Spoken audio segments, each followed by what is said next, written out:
Hello and welcome back. This is Amir Lahijy, live from Los Angeles. So today I'd like to Dr. Payam Kade.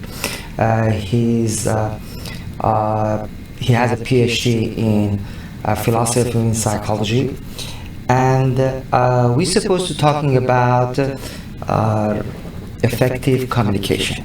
So let me see if he's here. Yes, hello and welcome to the show. Good afternoon, Mr. Amir. How are you? I'm good, thank you. How are you, sir? I think we have a little bit of an echo. I don't know if that's just I hear it or everybody Yeah, else that's is a hearing it. problem. It happened. Exactly, it's happened 10 seconds, 20 seconds ago. So I hope we can continue with this. Otherwise, we should fix it. Is it okay? It sounds okay It's to my me. my I'm not sound is sure. you have echo. You have echo with my sound or yours? I only have echo with your sound. Okay, yeah, my sound. Yeah, I know. So, let me just jump to the subject. My first question is, why do we have an issue with communication? First of all, I wanted to say good afternoon to all of your listeners, viewers. I hope everyone is doing well, and I hope you're doing well too. Thank you. We do have, it looks like we do have a little bit of a communication here. If I have an echo too, hopefully nobody's hearing with a lot of echo, because I'm hearing myself pretty good. I think when we talk about the subject of communication, we have to identify what form of communication we are having, because obviously people communicate through their words, they communicate through their body language, they communicate on social media. There's all sorts of form of communication. Also, the setting and the person you're communicating with also makes a difference. For example, you may be having a communication at work, so the form of communication is very different than when you're communicating with an intimate friend, a loved one, or your spouse or your kids, right? So the form of communication definitely changes. You may apply certain skill set when you're at work, but you may not apply anything when you're talking to a very close friend. You're both listening to each other, enjoying each other, you're engaged. So it doesn't matter really what topic you're talking about. You're both engaged and understanding each other and care about each other. It makes a huge difference. But then communication sometimes becomes a problem when we are trying to communicate with someone that does not either believe in what we say or they have a different opinion about a subject matter that we are talking about. They don't even understand what we are trying to convey, or we don't understand them. So that's when communication becomes difficult. So I think what you're referring to is when the communication sort of breaks down, or you don't get anywhere, meaning neither one of you are going to leave satisfied, even feeling that you were even understood, because that's the meaning of communication. At the very minimum, you want to make sure that the other person has understood you and you have understood them. That doesn't necessarily mean that you agree with each other. It just means that you're sharing information, you may be making a comment about a topic, you may be asking questions, you may be clarifying some information with the other person, or at the end of the day, you may be expressing your own feelings and thoughts, right? So communication usually breaks down when it's not about win-win, it's about me win, you just listen. And that's when the communication fails, because majority of the time, and I think Buddha said it really well. Buddha said, if your mouth is open, you're not listening. So basically, one of the basic concepts is first of all, you need to clear your thoughts when you're listening to somebody. Don't listen to respond. Be open to hear them. Let it sink in first. And if you're not clear on what you have actually heard, make sure you ask open-ended questions. What did you mean by that? Not yes or no questions, like, did you say that? Because then the response could be, no, I didn't, or yes, I did. So that even, I think, put more weights on the communicator. So basically, you're holding them with shackles, saying, oh, well, say yes or no. I think open-ended question, open-ended communication definitely works better because both people have a chance to Right. express. And then obviously one of the most important things is make sure you stay engaged with the other person. Engagement means in if I want to put it, if I want to engage with you, I'm going to talk to you with the tone that is your tone, with a volume that is your volume. If you're talking to me in the tone that you're speaking and I start shouting and screaming and yelling and being loud, we basically break down very fast. There was a study that was done several years ago. I don't remember exactly the study, but a person was sitting in a restaurant basically mirroring someone else.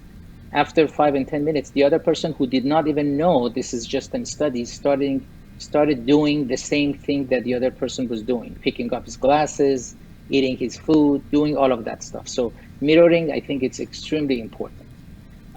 Having an open body language, meaning you're not closed, you're open. You basically you don't show an angry face. You're not taking sides. You're open to listen and let it sink in and understand the other person. I think that's very important. And obviously, in any communication, we always have to be ready for a pushback, right? Because not everybody is going to communicate the way you communicate. You may have to be open to listen to some maybe criticism even, or some harsh words, or some pushback like, no, your opinion is not okay, your view is wrong. For example, if you really go look at what's going on right now between the people who wear masks and people who do not wear masks, right? People who do not wear masks, they're certain that the mask does not protect you. It's pointless, it's meaningless, it was created by the government to control us. It's because they want to shut down the economy and destroy President Trump, right? Then on Right. the other hand, we have other people who actually believe wearing a mask is a good thing because it's going to protect you. It's going to bring the number of sick people down. It's not going to overwhelm the hospitals, and we're going to hopefully go back to our normal life, hopefully someday. So there is like two different views. We're not Right. really each one of us want to prove a point, right? We're not really open to listen, to understand the other person first, to see where they're coming from. And I think that should be a change. It's a two-way communication. Is always a two-way communication. It's not one way. We can't just say, I cannot just say my piece and don't ask for you or don't let you respond. I need to be open and listen and hear you. Then, because if it becomes that way, then I'm basically saying I know more. I'm all about knowing. You just need to listen and learn from me, and that is the wrong way of communicating. I'm just on a basic way. Yes, as you said, most of the time, people listening for, reaction, not for response. So, and already you mentioned a different way to improve this problem. But when this problem, miscommunication, happen, and I don't know why people trying to fight instead of talking and understand each I other. mhm. I think one of the reasons people fight is like it. First of all, it depends on their personality too. That's number one. Right. Sometimes a strong personality is all about management of others, right? So Mm-hmm. we come to a conversation, or we come even to a workplace, or any or what have you, any place. We want to make sure we manage that situation. We want to be in control, and that's part of the problem. Like we think that we have to conquer. We can't just be, if we show that we're sitting back and listening and understanding someone. Unfortunately, in some cultures, it comes across as you're being a weak person. You're not decisive. You're not being strong. You're not a good communicator because you're not strong. And they think if they take over, Right. if they overpower the other person, if they take over the conversation and make a point and sort of shut the other person down, then they have won. And in a good communication setting, we don't have that kind of a thing. You need to be able to understand yourself, check in your personality, and check where you're coming from when you're having a conversation. Be mindful of the other person's space. So the space, like you and I right now, we are sharing a space together, right? Even though I'm on this side and you're on the other side, we are allowing each other to talk. We're allowing each other to share an opinion. We're not so closed. We're not just, I'm not just talking and not waiting for a response. I'm waiting for you to respond. Right. You see what I'm saying? So I think that is very important, that we learn to respect someone else. And I think lately I can see that people have lost that a little bit. The respect is not there. Even between kids and parents, the respect is not there, right? The other thing is they're not present. What I mean they're not present means we are here in the same space right now, but I may be talking and you may be thinking about something else. You may not be here to listen to me, to understand me. You're Sometimes we are in our own head. We are either trying to formulate a response, or we are even thinking about something else. We're not even here. I talk about oranges, and you're in San Francisco talking and thinking about how wonderful it would be if I was on that boat, for example. Yeah, So exactly. It's very important. communication, in my opinion, it definitely improves between two people if both of them are present when they're talking to each other. The reason I said that is because you see right now, a lot of people communicate with each other and they're talking to each other, but they're also on their phones, right? They're checking their phone, they're checking their messages. They may even respond to an email or a text, and they're still talking. So this is not bad, but sometimes when the topic becomes hot and heavy, when the topic becomes extremely important to the other person is sharing feelings and thoughts. When we are on our phone, it's a show of disrespect and disengagement, meaning I'm not really engaged with you, I'm engaged with myself, but for whatever reason, I'm listening to you. So we mind each other's space, and we are open to let that person share themselves, also making sure we do not manage the space. We let the space be the space, like we respect the space. And that's most of the communication is not just about the words that you use. It's about the way you present yourself, the way you show up, right? If you show up in a kind manner, if your response is kind and open, if you formulate your thoughts, but it's not attacking or pointing finger, there is a greater chance that the other person is going to be responsive to you as well in almost the same manner, and they would not be attacking and pointing finger. So they don't really become defensive, they're engaged. Right, right, exactly. So, someone asked me, last time, uh, why you don't listen to Dr. Kate when he's talking? Is disrespectful? And I said, I'm so sorry. I'm listening all the time. I'm multitasking.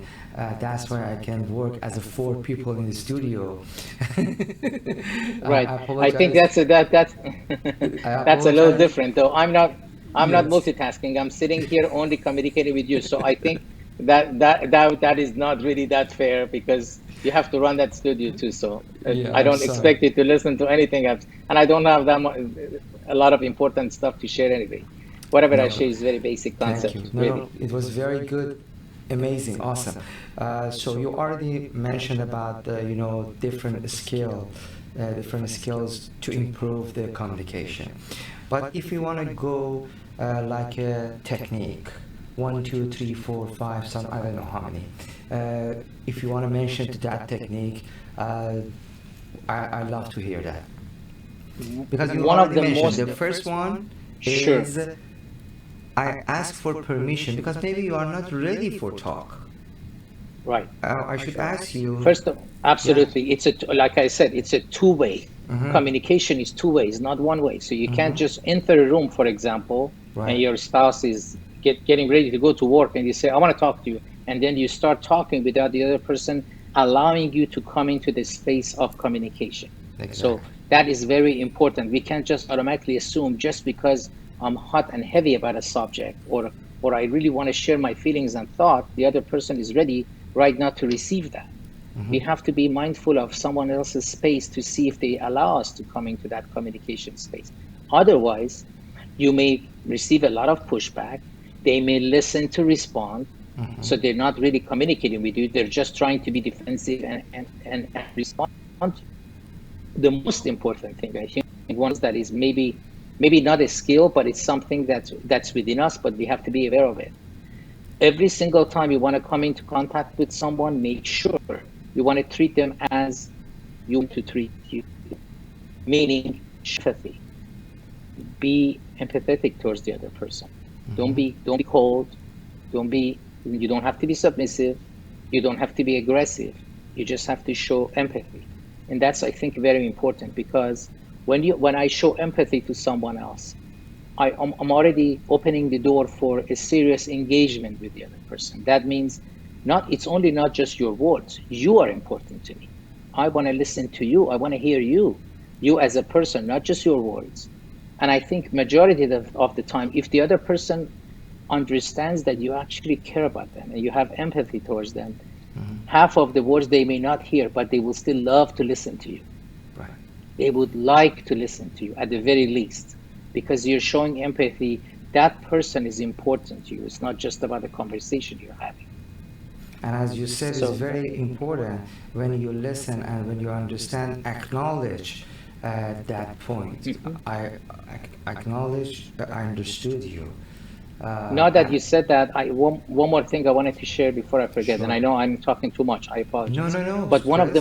one of the Amazing. most important thing that you should do as a speaker, if you're engaged in a communication, one of the most important thing I think as a person who communicates is be brief and be to the point. Go to the meat of the subject. Don't talk 3 hours. Talk about one topic, because you're going to get that person bored, tired, aggressive, angry, and they will disengage. Come to the point. Develop a rapport first. Make sure that you first develop a rapport, meaning engaging that person with yourself before you start talking about your topic, right? Be ready to hear some pushback, like I said before. Being ready means you're actually being open. It's not about attacking. And that means the pushback may come, and you maybe because you have misunderstood them, or you shared an information they have heard incorrectly. So it's okay to double check with them. This is what I said. Is that what you heard? Or Mm-hmm. this is what you heard? This is what I heard from you. Am I correct with what I heard? Because when you say that, somebody might come back and say, no, that's not what I meant, Mm-hmm. or that's not what I said. It's something totally entirely different. Right. So it's a good thing to check in to make sure that you actually have understood what was being conveyed to you. Exactly. As you said, it's very important to be authentic with compassion and openness, vulnerable, and ask and make sure to understand each other, understood each other.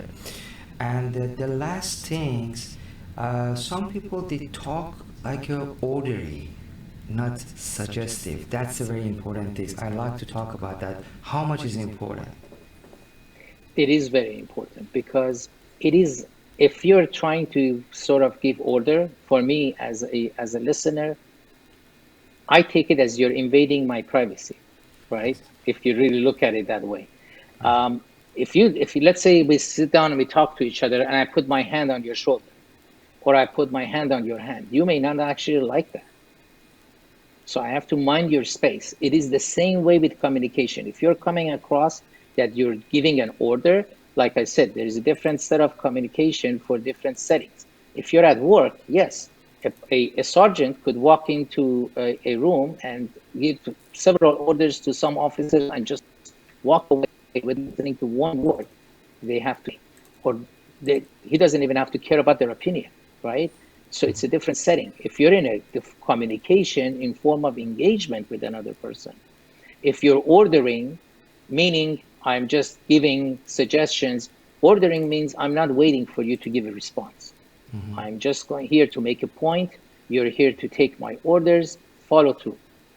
So you're basically already from the beginning, you're disengaged. You're not engaged at all in any form. Ordering means I came here to basically, well, let's say you decide for 1 second, you're back in your work, you have a lot of employers there, and you're going to just walk into the room and say, I want to start the program today at 6 p.m. And then you walk away. You're not open to any communication. This is just one-way communication. It's not two-way. And I think Yes. if you're ordering, then we don't even have a communication. It's just listening to some words coming out, and whether we want to follow or not, that's a different story. Amazing, amazing. Yes, exactly. As you said, we need to ask for the last thing, ask for their opinion and have a two-way communication. It was amazing. Thank you so much for Thank your you. time. You're welcome. In the last minute, if you want to add something else, please. I just wanted to say, in this day and age, it is important for us to be also be mindful of people's different opinions and don't attack. I see a lot of attack, mainly on social media, right? Somebody makes a comment and the other person attacks, and then somebody else writes 10 words, or somebody else adds 2-page comments attacking that person. If you're going to attack our opinion, that's okay. You can attack an opinion or form your own opinion and share, but please do not attack each other. This is becoming, I'm serious, this is becoming a very big issue in a lot of countries, especially here in the United States, because we're so polarized and divided, right, on both sides, and we constantly attack each other, and we think my point is valid and I have to make it, but we don't make a point. We're just trying to change the other person's mind or call them stupid. That's why we're attacking, right? We're attacking to say either you're an idiot, you need to listen to me, or I'm writing this so you change your mind. Don't do that. Just write what you think is right, and you don't need to attack anyone. That's just my suggestion. Yes, amazing. Thank you so much. Thank you, Dr. Kate Thank you. from Los Angeles, and talk Thank to you you. next time. Appreciate it. I appreciate it. Thank you. Have a good evening. You too. Bye bye. Bye-bye.